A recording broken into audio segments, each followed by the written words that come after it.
Hey guys, I am back finally. Sorry for the delay, everything is good again, and as promised, we are doing poutine. Let's do this thing. First things first, we gotta make some french fries. You can use any type of potatoes you want. I prefer to use russets. And what I'm gonna do is slice them long ways and make them french fry shaped. Yeah, no duh, right? So anyway, I'm gonna slice these rather large, mainly because these are gonna shrink up in the oven. And yeah, you heard me, the oven. We're not gonna fry these, we're gonna oven bake them, so they're gonna be a little bit healthier. Anyway, after all my french fries are done, I'm going to put them in a large bowl, and I'm going to fill up that large bowl with some warm water. And you're going to fill that bowl all the way up. Make sure the potatoes are completely submerged. And this is going to sit at room temperature for 30 minutes. After 30 minutes, go ahead and pour out all the water. Make sure you don't lose any potatoes in the process like I did. And then go ahead and wash this off with some cold water. After that, go ahead and put this on a dry towel, and make sure you spread them out, and try to pat them dry completely. You don't want any excess water in there. Afterwards, go ahead and put that back in a dry bowl, and if all is well, your potato should be very flexible like this. And with like most of my recipes, I'm going to coat this in olive oil, and I'm just going to give that a good toss, and then I'm going to put this on a baking sheet lined with parchment, and I'm going to spread them out completely. Do not let them overlap, and this is going to go in a 475-degree Fahrenheit oven for 30 minutes. Flip them if you have to halfway through, make sure they're nice and brown, then season them with salt and give them a good toss. You don't want to season them too much, mainly because we're going to coat these in gravy, which is very salty.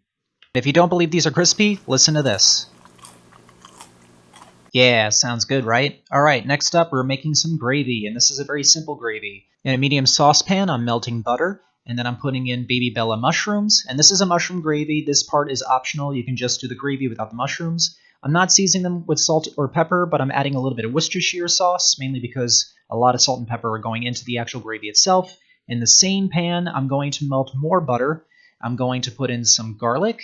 This part is optional too, but I like a little bit of garlic flavor in there. Adding some all-purpose flour and making a roux out of this to thicken our sauce. And next, I'm going to pour in some beef stock.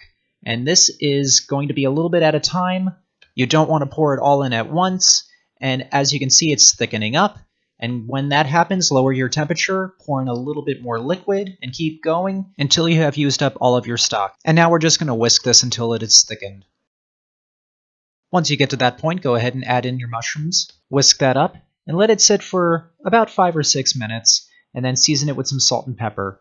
Give that a good taste, and your gravy should be done.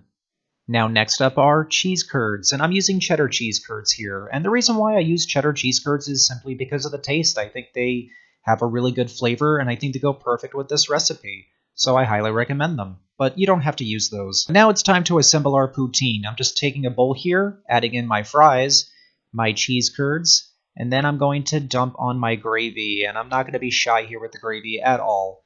I like a lot of milk in my cereal, and I like a lot of gravy in my poutine. I know that's a very weird comparison, but there it is. And then just for some color and extra flavor, I'm adding on some fresh chives. And you don't need me to tell you that this is good. You know it's good. And with the homemade fries, I think they're better baked than they are fried, but you can fry them if you want to. I'm sure they're just as good. But to me, the baked fries are better, mainly because they're not greasy. They have a very good, distinct flavor, almost like a baked potato, but also crispy. But anyway, guys, I'm happy to be back. I have more videos coming. Please remember to like and subscribe, and I will see you all next time.